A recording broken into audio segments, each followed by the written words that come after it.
Friends అందరికీ నమస్కారం. ఒకసారి ఈ వీడియో చూడండి. అందరు పిల్లలు తీరు మా పిల్లలు కూడా ఆడుకోవాలని చాలా అనుకుంటారు కానీ వాళ్ళు బాడీ కోఆపరేట్ చేస్తలేరు. మమ్మీ ఎందుకు ఇట్లా అవుతుందంటే నేను కూడా చాలా చెప్పలేకపోతున్నా. మా పిల్లలకి ప్రాబ్లం అయిందని కూడా నేను అసలు చెప్పలేకపోతున్నా. వాళ్ళకి తల్లిగా అందరు కలిసి మా పిల్లల్ని నడిపించండి, బ్రతికించండి, ప్లీజ్ హెల్ప్. వీడియో చూసారు కదా, ఆ తల్లి గోస ఎంతలా ఉందో చూసారు కదా. అందుకే మాకు తగినంత టైంలో అయితే మా చుట్టుపక్కల ఏరియాకి వెళ్ళి శివశాస్త్ర మహావీర్ కోసం అయితే ఫండ్ కలెక్ట్ చేసాం. ఆ ఫండ్ ఇంకో 2 రోజుల్లో కలెక్ట్ చేసి నవీన్ అన్నకైతే మేము చెప్తాం. అది కూడా మీకు త్వరలోనే వీడియో అయితే పెడతాను, వెయిట్ చేస్తూ ఉండండి. మా సైడ్ నుంచి ఫండ్ అయితే కలెక్ట్ చేసాం. ఈ ఫండ్ కలెక్ట్ చేసేటప్పుడు ఈదుపురంలో కానీ, కవిట్లో కానీ, ట్రైన్లో కానీ ఫండ్ కలెక్ట్ చేశాను కదా.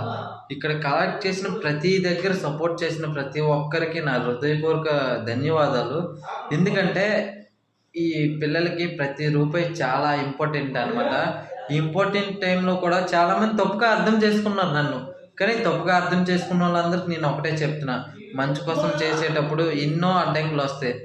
అలాంటి అడ్డంకులు కామెంట్స్ ఇవన్నీ నాకు ట్రైన్లో కానీ, కవిట్లో కానీ, ఈదుపురంలో కానీ జరిగాయి.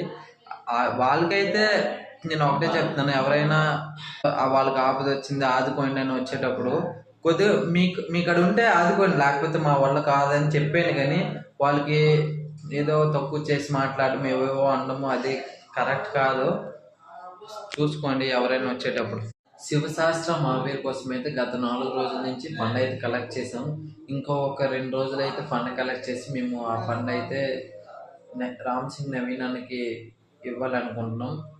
ఎందుకంటే మేము తెలంగాణ వెళ్ళాం కాబట్టి రామ్ సింగ్ నవీన్ అన్నకైతే ఈ క్యాష్ మొత్తం ఇచ్చేసి వాళ్ళ పిల్లల అకౌంట్లో అయితే వేపిస్తాము. అది కూడా మీకు వీడియో చూపిస్తాను. ఇప్పటి వరకు సపోర్ట్ చేసిన ప్రతి ఒక్కరికి థ్యాంక్ యూ సో మచ్.